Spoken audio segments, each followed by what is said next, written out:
Alors aujourd'hui, on va s'intéresser à un truc vraiment fascinant, le circuit électrique qui fait battre notre cœur. Oui, oui, un circuit électrique.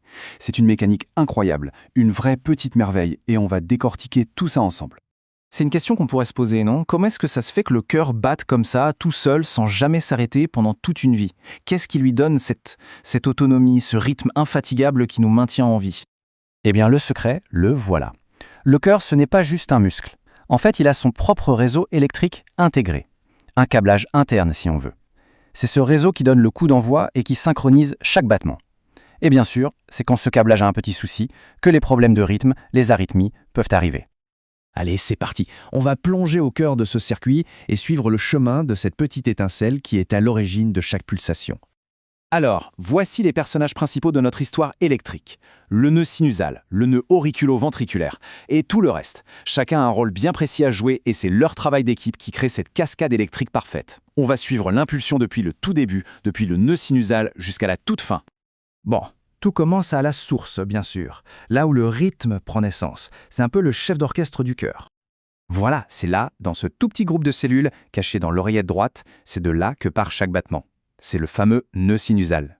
Et ce qui est fou, c'est qu'il génère l'impulsion électrique tout seul, de manière complètement autonome. D'ailleurs, s'il fatigue un peu, d'autres parties du cœur peuvent prendre le relais, mais bon, à un rythme beaucoup plus lent. Et c'est là parfois qu'on a besoin de mettre un pacemaker artificiel pour l'aider. Et cette capacité, elle porte un nom, l'automatisme. C'est juste incroyable quand on y pense. Ces cellules, elles n'attendent pas un ordre du cerveau ou de qui que ce soit, non, elles ont leur propre horloge intégrée. C'est une sorte d'assurance-vie qui garantit que le cœur continue de battre, quoi qu'il arrive. Alors comment ça marche cet automatisme? Le secret, il est là, sur ce graphique. C'est cette pente douce qu'on voit monter. On appelle ça un nom un peu barbare, la dépolarisation diastolique lente et spontanée. Mais en gros, c'est simple. Imaginez que ces cellules ont des sortes de petits robinets qui fuient en permanence, laissant entrer des charges positives. Du coup, la charge électrique à l'intérieur de la cellule, elle monte, tout doucement, jusqu'à atteindre un certain niveau, un seuil. Et là, l'étincelle part, l'impulsion est déclenchée, et le cycle recommence, encore et encore. Et ça donne quoi comme rythme? Eh bien, au repos, tranquillement, ce pacemaker naturel nous donne une cadence d'environ 70 à 80 battements par minute. C'est le rythme de base, le fameux rythme sinusal. Ok, donc l'étincelle est là, maintenant il faut qu'elle se propage. On va voir comment, et surtout pourquoi, à un moment donné, elle va devoir freiner des cas de fer. Et c'est super important. Alors d'abord, le signal se propage comme une vague. C'est une très bonne image. Il parcourt les deux oreillettes, les deux cavités en haut du cœur, et hop, cette vague électrique les fait se contracter, ce qui pousse le sang juste en dessous, dans les ventricules. Mais attention, juste avant d'arriver au gros muscle des ventricules, l'impulsion tombe sur un point de contrôle. Un péage si on veut, c'est le nœud auriculo-ventriculaire. Et son boulot, qui est absolument essentiel, c'est de mettre un gros coup de frein au signal. Et attention, ce n'est pas du tout un bug ou une faiblesse du système, au contraire. C'est une pause totalement intentionnelle, une pièce maîtresse dans la conception de notre pompe cardiaque. Et pour bien comprendre à quel point c'est un coup de frein, regardez ces chiffres. La vitesse de l'influx passe de 1 mètre par seconde dans les oreillettes à 0,05 dans ce fameux nœud AV. C'est 20 fois plus lent, c'est énorme comme différence. Mais pourquoi? Pourquoi ce frein? Eh bien, tout est une question de timing. Cette toute petite pause, à peine 0,1 seconde, elle est juste parfaite. Elle laisse le temps aux oreillettes de bien finir de se vider, de transférer tout le sang dans les ventricules, avant que les ventricules, eux, ne se contractent. Ça garantit que le cœur travaille à plein rendement. C'est tellement important que si ce délai est trop long, ça devient une maladie, ce qu'on appelle un bloc auriculo-ventriculaire. Bon, la pause est finie. Maintenant, place à la puissance. C'est le moment où le sang va être éjecté dans tout le corps. Dès que le nœud AV donne le feu vert, c'est comme si on passait le péage. L'impulsion s'engouffre sur une véritable autoroute électrique. Le système IC-Purkinje qui recouvre tout l'intérieur des ventricules. Et là, on change complètement d'échelle. La vitesse explose, elle peut atteindre 4 mètres par seconde.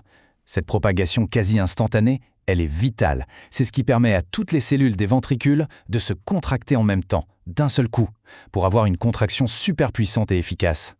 D'ailleurs, si une des voies de cette autoroute est bloquée, on parle de bloc de branche. Et ça peut affaiblir la pompe. Ok, donc on a compris, le cœur bat tout seul. Mais évidemment, son rythme doit pouvoir s'adapter. On ne bat pas à la même vitesse quand on court un 100 mètres ou quand on fait la sieste.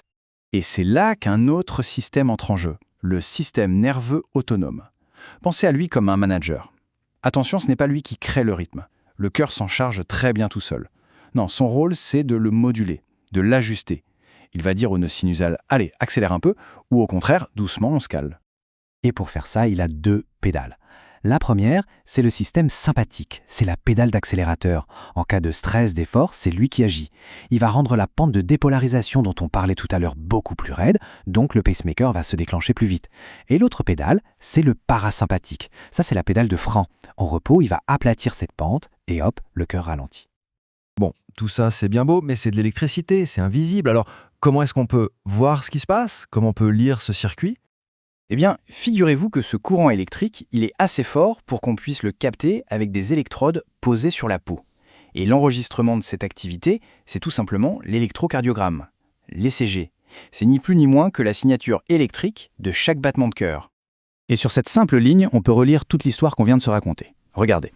La petite vague au début, l'onde P, ça correspond au passage du courant dans les oreillettes. Le grand pic, le fameux complexe QRS, ça, c'est l'activation ultra rapide et puissante des ventricules. Et enfin, la dernière vague, l'onde T, c'est le moment où les ventricules se rechargent électriquement, ils se préparent pour le battement suivant. Chaque petite partie de ce tracé nous donne une information cruciale sur la santé du circuit.